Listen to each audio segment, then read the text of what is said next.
Okay, very first start. Okay, clutch is down. Oh, hold on. We don't need this falling on the exhaust.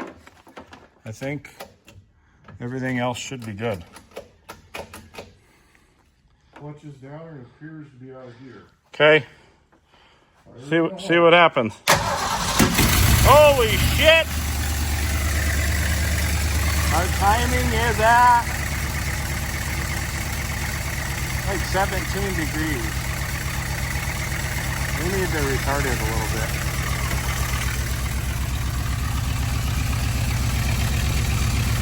Sounds like it has an exhaust leak over there.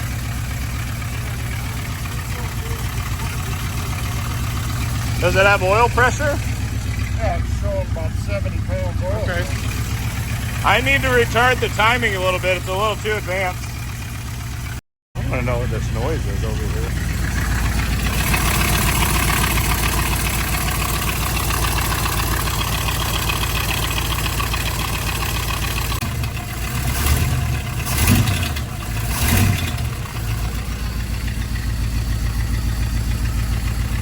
You know, the other thing, so I think I set this up. We've got to figure out how to set it up so the fan comes on. Because right now the coolant temp is 126. I think I set it up so it comes on at 175.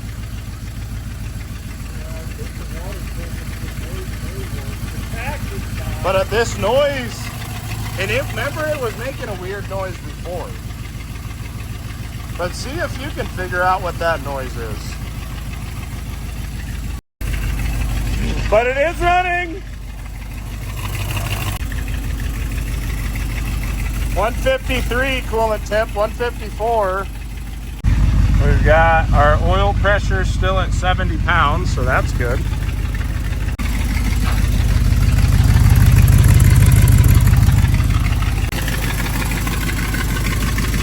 $168.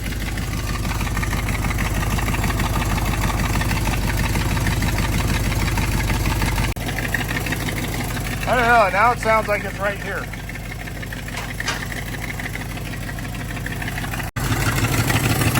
Where is that freaking exhaust leak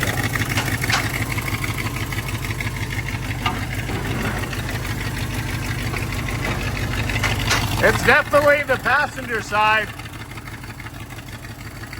or driver's side.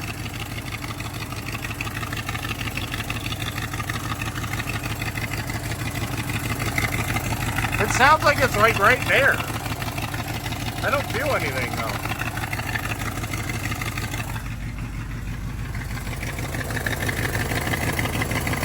I wonder if it's the manifold gasket at the head.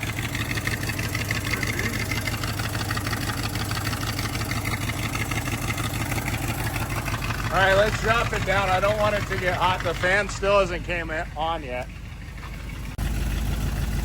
Well, you might want to let it cool down and check your wiring on that. Want to pull the wire off it to kill it? Because the key doesn't do anything.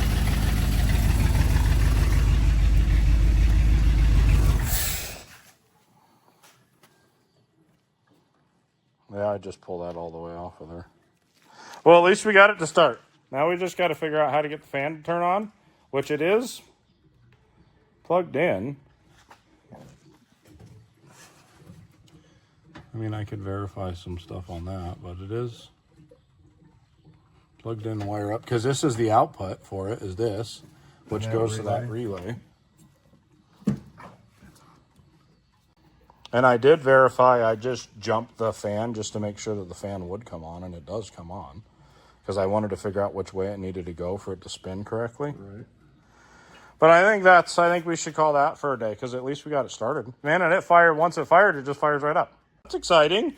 I'm excited about that anyways. Because now at least it's back to as shitty as it was when it first got here. We have a solution for our sticky throttle.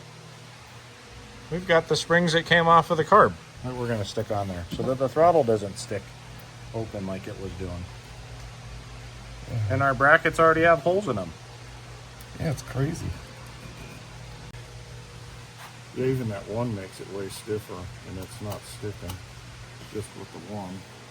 Maybe that's all it needs is one. Yeah. we did some thinking. And the fan is a ground switched from the 10 pin. And I have the ground switch going to one side of the coil on the relay. And then on the other side, I have a ground. So it's probably not going to work. So we're going to test that out to figure it out. But then that noise that was happening, I wanted to try and make sure that all spark plugs are tight in the holes, because maybe that could be what that noise was. And then check the timing, or check the firing order and make sure I have all of those plugged in right. So that's what we're doing. Yeah, see, I already have this, because when we took out cylinder number, or spark plug number 1, to make sure we were at top dead center, I was already messing with that. Right. Good night. How the hell are you even supposed to get at any of those, man? Okay, that one's tight. I'm literally scared that if I pull that off, I might ruin that wire, because I can't hang on to it. Well, then let me do it.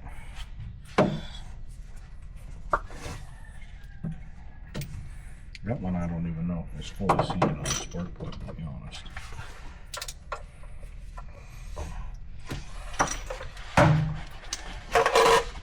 Because there wasn't much resistance at all to get that off of there. See, and I'm trying. Yeah, an inline 4-cylinder would have been way easier to work on. I was just thinking exactly the same thing. I was like, well, this wouldn't be bad if this was an inline 6. Can't get this one plugged in.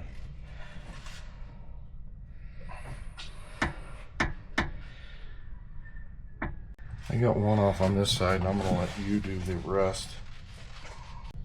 See, I'm trying to twist it first just to get it to cut loose. Well, I can't get this one to click back on there.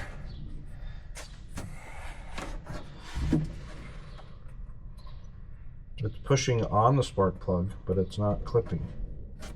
This one wasn't clipped on either. It was pushed on there, but when I pulled it off, there was no like release. Here, check to make sure the rear one is tight, and then put the wires back on those ones. Good luck. All right, we checked all the spark plugs. All the spark plugs are tight and blocked, but we did have cylinder number 3 and 4 over here where the plugs were not properly seated, or the cable was not properly seated on a plug. So that was interesting. So now I'm going through spark plug wire firing order, making sure that we've got those right. So this is number 1, which goes to number 1. And then the next one is 3, counterclockwise, going this way. This one is going to number 2. So that's not right. Let's see, this one is going to number 5. Sure seems like we got something really wrong here. Well, it couldn't have been too wrong because it was running. Well, I don't trust that. Okay. So the firing order. One brain teaser at a time. So cylinder number 1 is this front one. So this guy is 1. Nope. This one is 1. See where the mark is on the distributor? Okay, yeah, you're right. That one's 1. So 1, counter 3, 7, clockwise. 2, 6, 5, 4, 8. So then counterclockwise. So let's just take this out of here for now. Because that. So you're right. So this one is 1. So the next one we need going this way is supposed to be That's what? Clockwise. This way is supposed to be what? 3. 3, and it's going to 2. Yeah.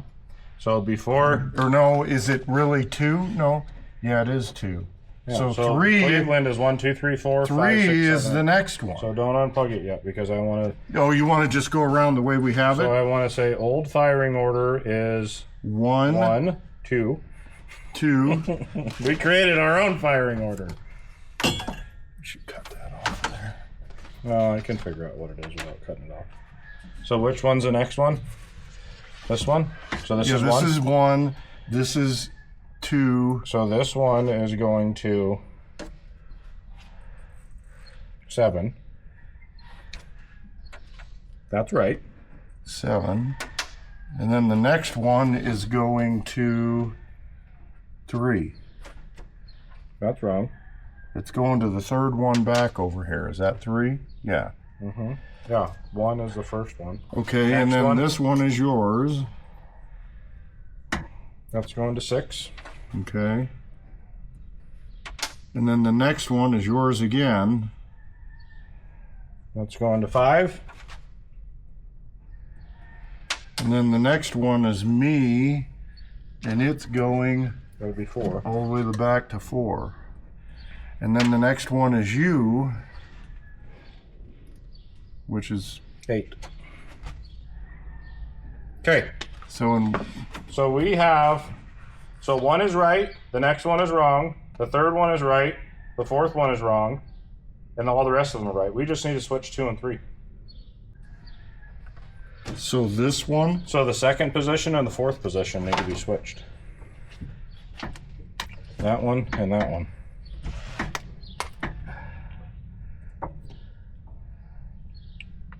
This is what. That's what you're thinking. That's what it says. Your side. Well, So we had 2 cylinders that were not right. So that could be part of the reason why we had some weird noise. That could have been what was going on in the combustion. very easily, because Chamber. if you've got one cylinder fighting another. So I'm just gonna, because you had the always hot one is this guy, right? Mm-hmm. If the battery is switched on, so make sure the other end is not grounded out. But if the battery thing in the trunk is switched on, that's hot. So then this is going to turn on the fuel injection then.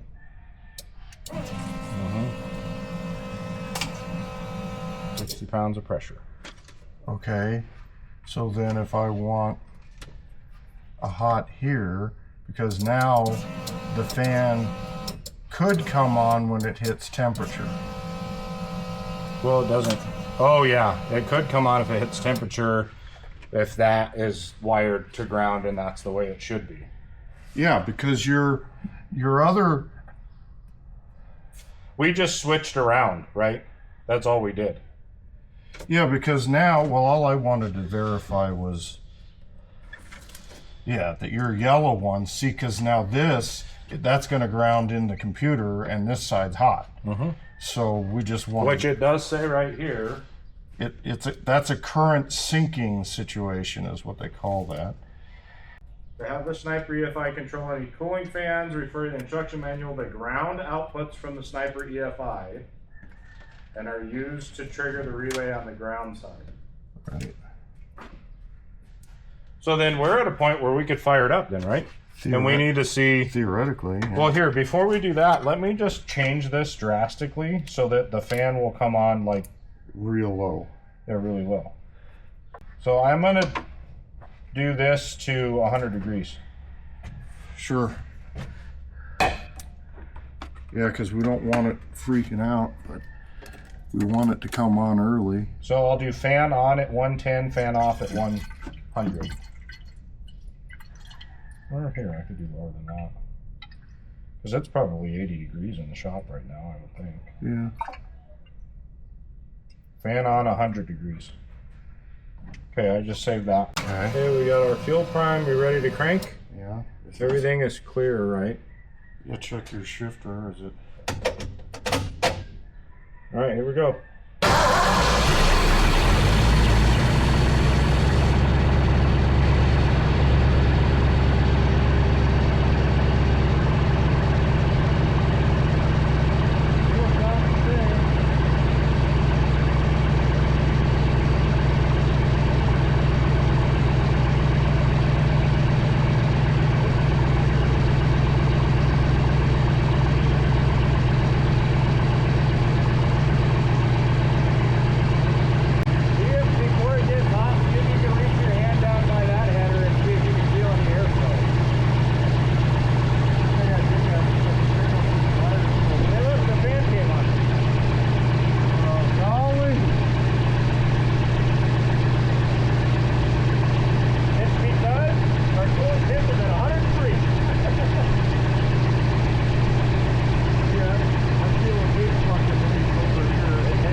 What do you think the rev limiter should be set at? It's currently set at 20,000 RPM.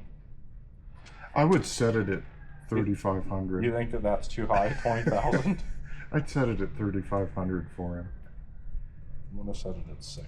Yeah. We need to check the charging system because the voltage keeps dropping. What is the voltage? 12.2.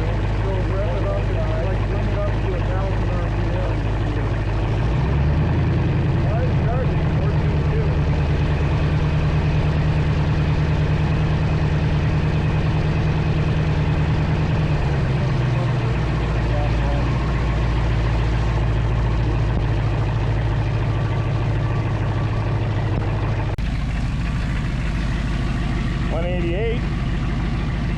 We're still at like 14.2 to 14.7. There's 15.7 volts. Yeah, that's an exhaust leak because it's getting faster. 94, 95. Woohoo!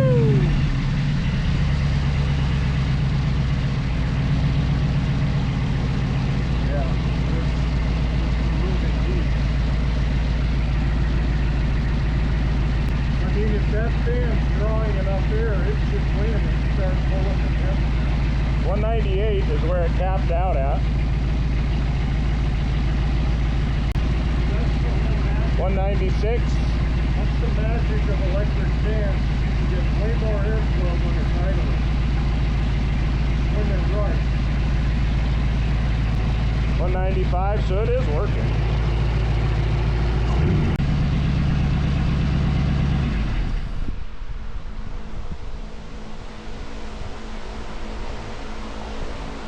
Fucking hot now.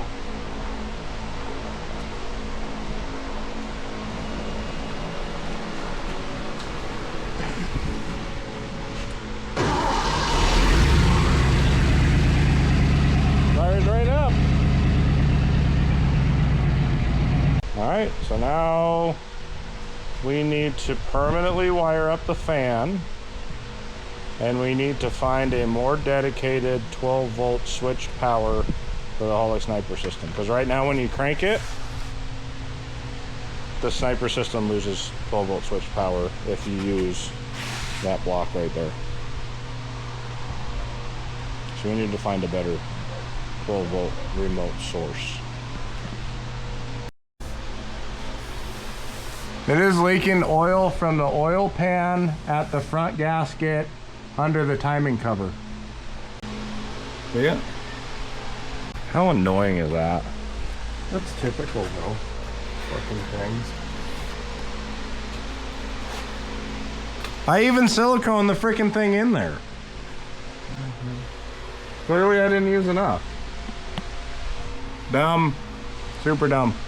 You could see the exhaust manifold better from down here. Can you see any gasket chunks? Well, I'm scared to get under there and have hot coolant drip on my head. No, but I could see where it's hot, or it's been hot. Oh yeah, there's a huge chunk missing out of the corner, to the front. The whole corner of it is gone. That's probably where it's leaking. There's our exhaust leak problem. Great. And the corner on the front's missing too. So this one's cylinder number 5 and number 8. This one's number 1. Great times. That would make all the Super annoying. all the freaking noise we're hearing. All right. So all I need to do is a million things, but fix the oil leak. I talked to Jay about the exhaust leak. We'll have to figure out what he wants to do because I don't want to take that on. And fix my wiring stuff. And then we get to go do burnouts. Oh, we got to put the front tires on there too, because they're dry rotted. Another weekend, so another opportunity working on Jay's Cobra.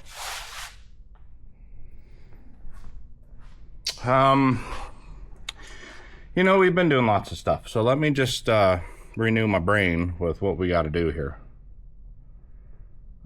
We got to finish the wiring for the fan, because remember I had the the hot switched and not the ground. Yeah, I know. Wording in the manual says ground switched. Anyways, so we got to get that fixed. Our 12-volt switched power. I don't know what in the hoot is going on, Jay, and I'm not tearing your entire electrical system apart to figure it out. But this whole bank right here, when you're cranking, drops down to like 9 volts. And the Holley Sniper system, it doesn't like that. So this just turns off. And when this turns off, everything with that turns off. So all of your outputs for all of your sensors and everything stop. It can't control injectors, whatever. So when we were firing it up before, we were just jumping it from the battery hot straight to the solenoid. So that's for your starter solenoid. That's how we're able to maintain enough voltage to keep this going. So there's something else with how this system gets power. I don't think it matters for the whole rest of the car, because while you're only cranking, it doesn't matter if your lights are dim or whatever. Because the rest of it is, when it's running, it's at 12 point whatever volts, or it's charging at 14 volts, whatever. So we've got to find a good 12 volt switch power. But anyways, I'm done talking. Let's get to work here. I forgot. Remember right here, we were leaking oil. So I just hosed that all down with some carb cleaner, wiped it out with a red rag. And what I'm going to do to try and attempt to fix that leak right now, some of you might hate it, don't care. I'm going to take some oil resistant gasket maker and I'm going to cram it in that crack and let it dry out. And then hopefully that fixes it and I don't have to pull the whole pan down. Now, if it still leaks, I'll pull the pan, but I'm trying to not do that because I did it. I did exactly what I said I was going to do.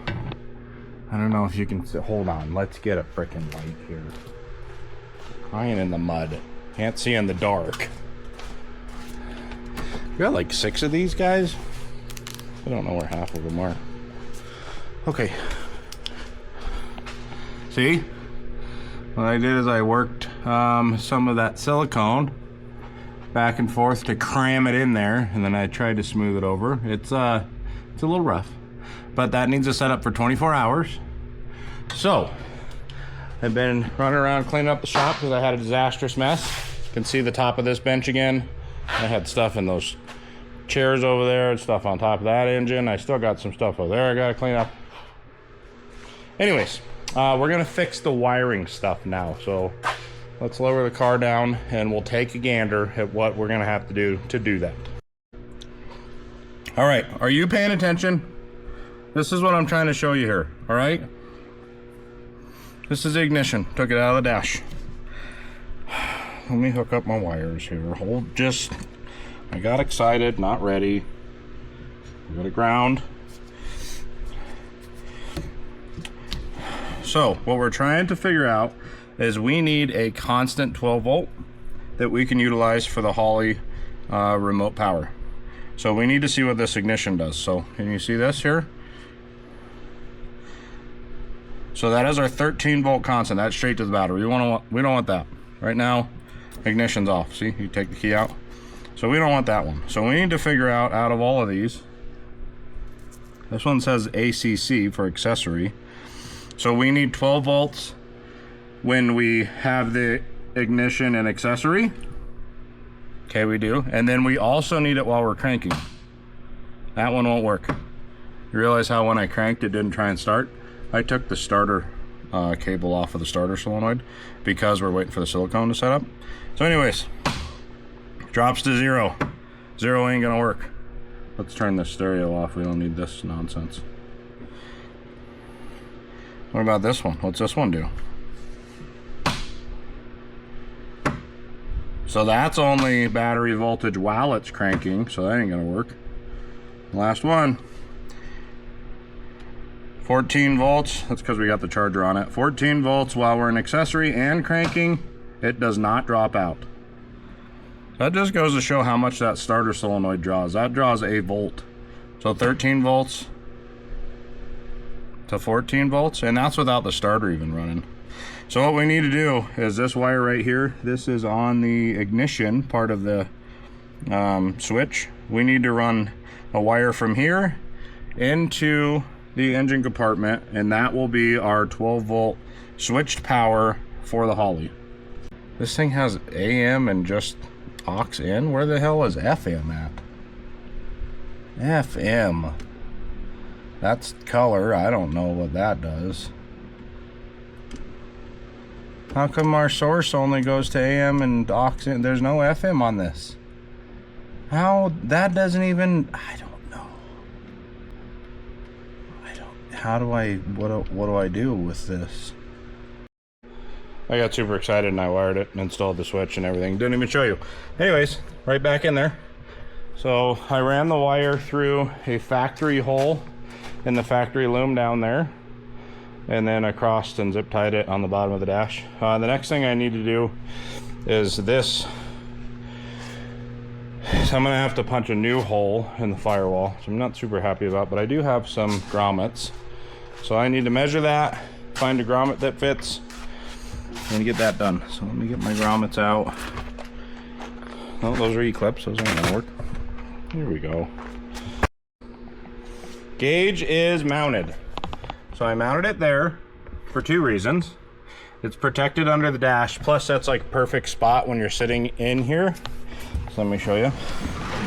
So when you're sitting in here, this is where my face is. See? So it's under the dash, it'll be protected from some sunlight and stuff. And then you could still slide it up to get it out of there. So I just use those Phillips head screws. And then the wires, I just tucked them in there, but if you wanted to pull that out and like be working in the engine compartment with it, you could pull that out and you have all that excess wire. So that part's done. That's good. You know, something common that's happening with this Cobra project, putting fuel injection on it, right? So I'm doing like 93 other things. Well, I'm getting tired of this strip just hanging down in there.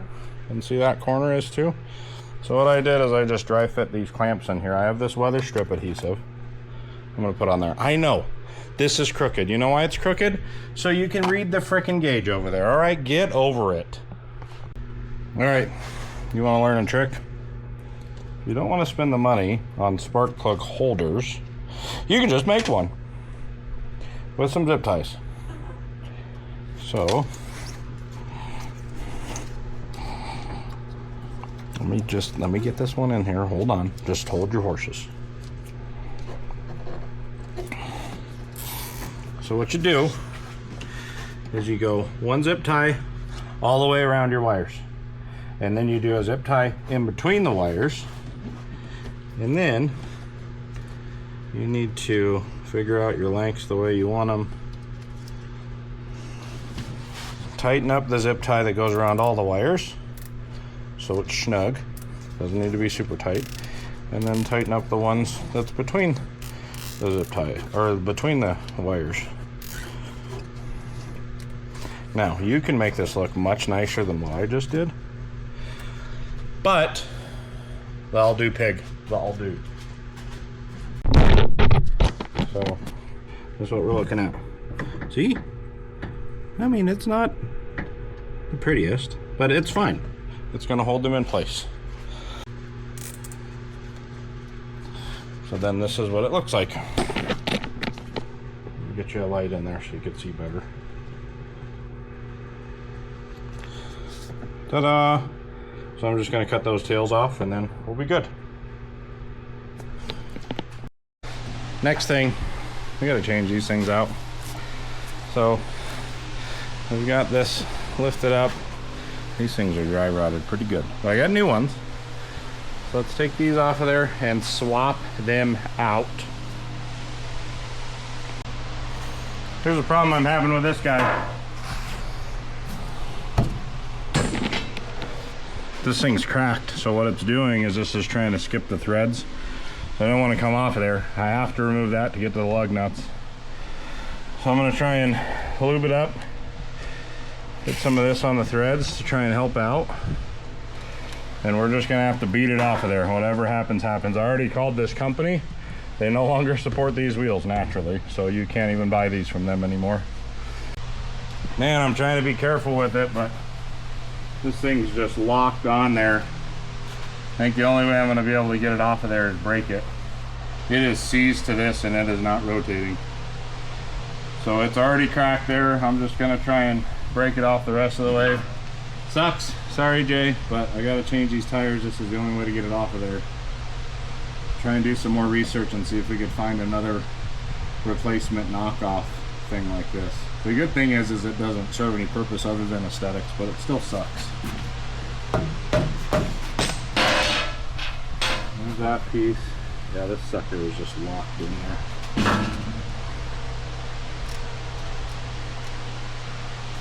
Move it up a little. Get some of that worked in there.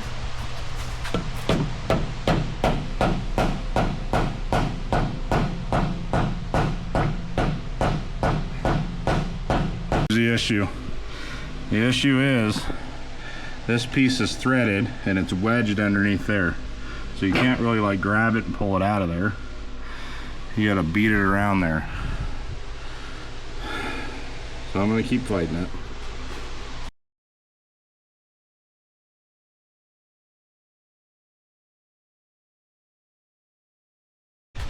Dang it. I don't know if you could see it. I just realized this is also split. Alright, well there's no saving any of that. The wheel is good still, but that whole thing is like cast aluminum, it looks like. So I'm just gonna try and get a pry bar in there and break this out.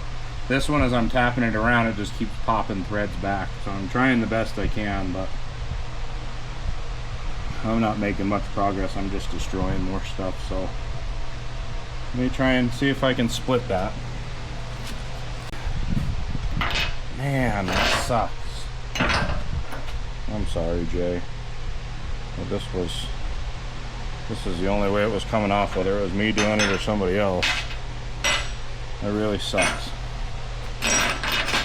Oh well. Custom car life.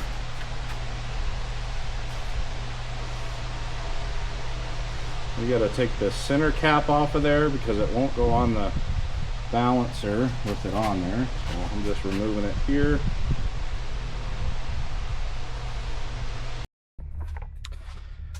It is time to start the Cobra up and see if my fix for the oil leak was a fix or a flop.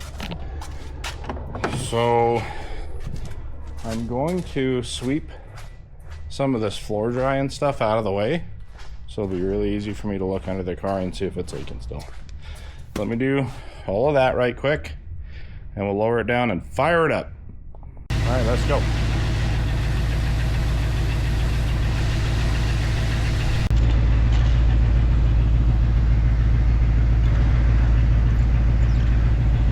All right, we ready?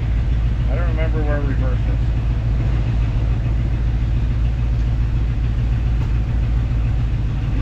There's reverse.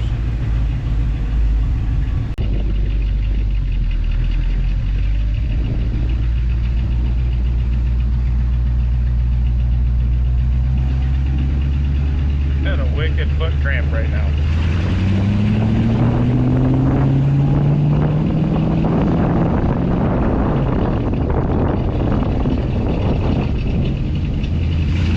Second gear.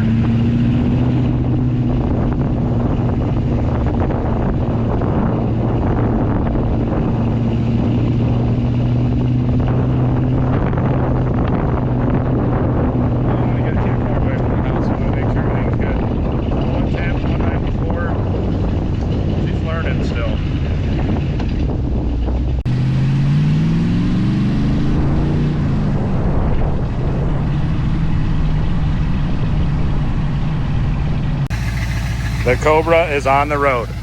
It's like 2 blocks away from the house. Just checking for oil leaks, coolant leaks. I don't see any.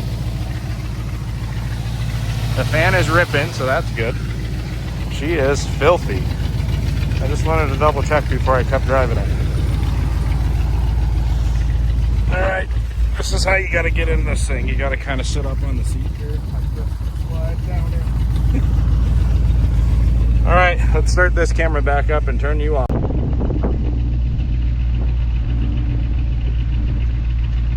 is a good enough place to stop just for a second. Let's see what, make sure we don't have any oil leaks or anything. I'll be right back.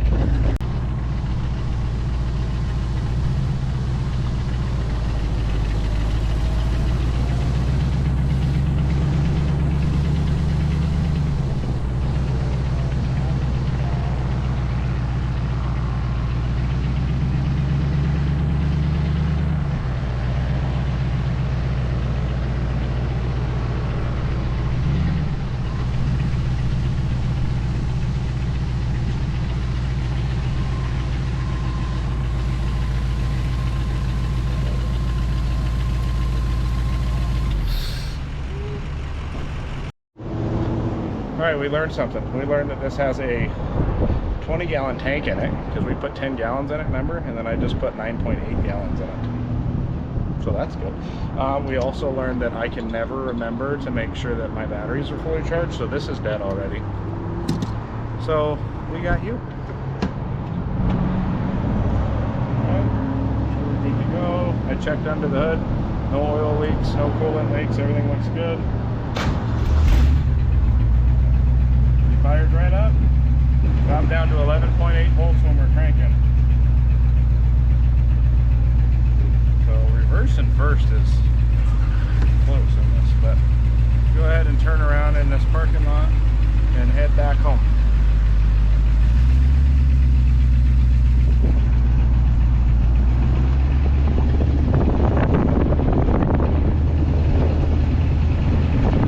Met a nice fella at the gas station that was checking out the Cobra. That's good.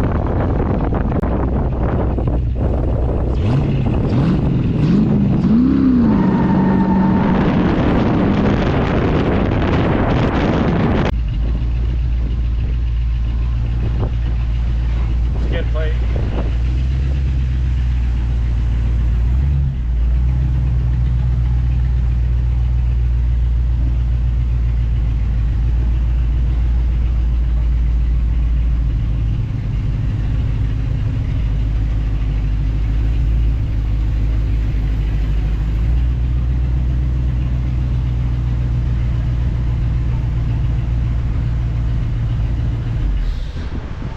All right, there was our first test drive. I think it did pretty good. Gonna leave it parked right here. We'll pop the hood, and then tomorrow we'll check it, make sure we don't have any oil leaks, any coolant leaks, whatever. And then I think the next step is dropping this off at the exhaust shop and seeing what they say about repairing exhaust leaks, because it's got some nasty exhaust leaks. Okay, bye.